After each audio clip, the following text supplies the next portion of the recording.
ادا ضرور کیجیے مگر معاملات پر خاص توجہ دیجیے۔ کعبہ کے چکر لگانے سے لوگوں کو دیے ہوئے چکر معاف نہیں ہوتے۔ حالات کوئی بھی ہوں، شکر ہمیشہ شکوے سے بہتر ہوتا ہے۔ الحمدللہ رب العالمین۔ ریاکاری ایک موذی اور انتہائی خطرناک بیماری ہے جو بہت پوشیدہ طریقے سے ہماری نیت میں شامل ہو کر ہمارے سارے عمل کو تباہ کر دیتی ہے۔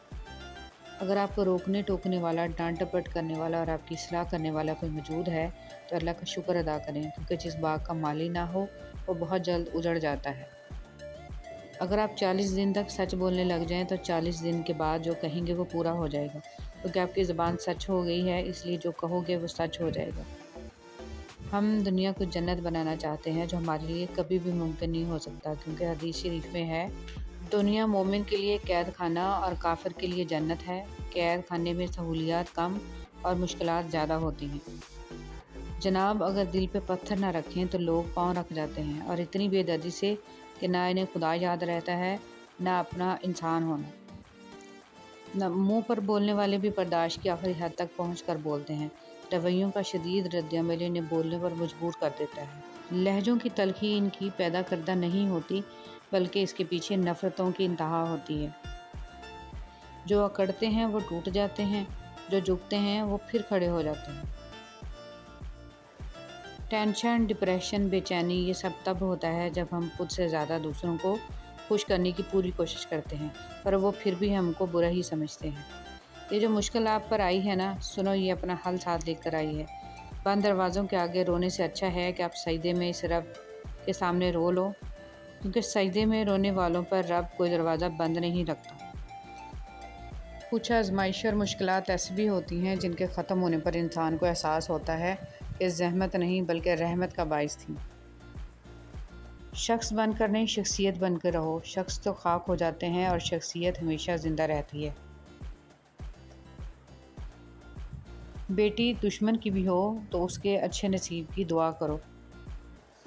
زندگی میں سادگی اپناؤ، جتنی سادہ تمہاری زندگی ہوگی اتنی پریشانیاں کم ہوں گی۔ لوگ جنازے کی نماز پڑھنے دوسرے ملکوں سے آتے ہیں، مگر فرض نماز پڑھنے محلے کی مسجد میں نہیں جاتے۔ لوگ کہتے ہیں بھائیوں میں دوریاں اور نفرتیں پیدا کرنے میں خاص کر کردار ان کی بیویوں کا ہوتا ہے۔ باشعور انسان وہ ہے جو اپنے آج کو گزرے ہوئے کل سے بہتر بنائے۔ کچھ لوگ اپنی اکڑ کی وجہ سے قیمتی رشتے کھو دیتے ہیں، اور کچھ لوگ رشتے بچاتے بچاتے اپنی قدر ہی کھو دیتے ہیں۔ تکلیف دینے کے بعد جتائی گئی محبت اور نظر انداز کرنے کے بعد دی گئی اہمیت کوئی معنی نہیں رکھتی۔ یہ شکوے سانس چلنے تک ہی ہوتے ہیں، بعد میں پچھتاوے رہ جاتے ہیں۔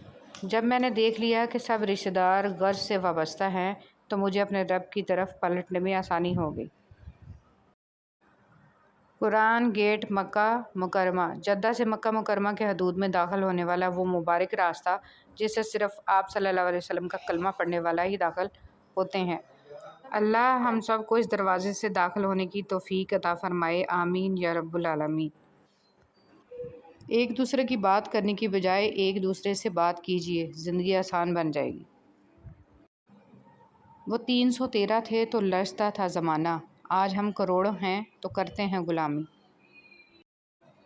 تم کہتے ہو میں نماز پڑھنے نہیں جاتا، تمہاری اوقات ہی کیا ہے کہ تم نہ پہنچو، حقیقت یہ ہے کہ وہ تمہیں بلاتا ہی نہیں ہے۔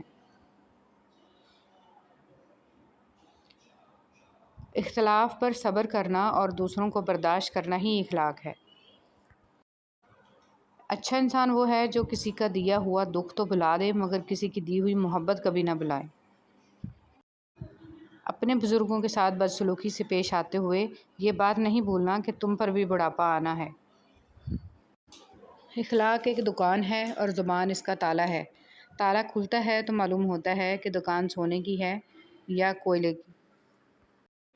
عقل کو خواہش پر فضیلت حاصل ہے، کیونکہ عقل زمانے کو تمہارے ہاتھوں میں دے دیتی ہے، جبکہ خواہشیں تمہیں زمانے کا غلام بنا دیتی ہیں۔ اصل ناپاکی تو اندر کی ناپاکی ہے، باقی سب تو آسانی سے دھل جاتا ہے۔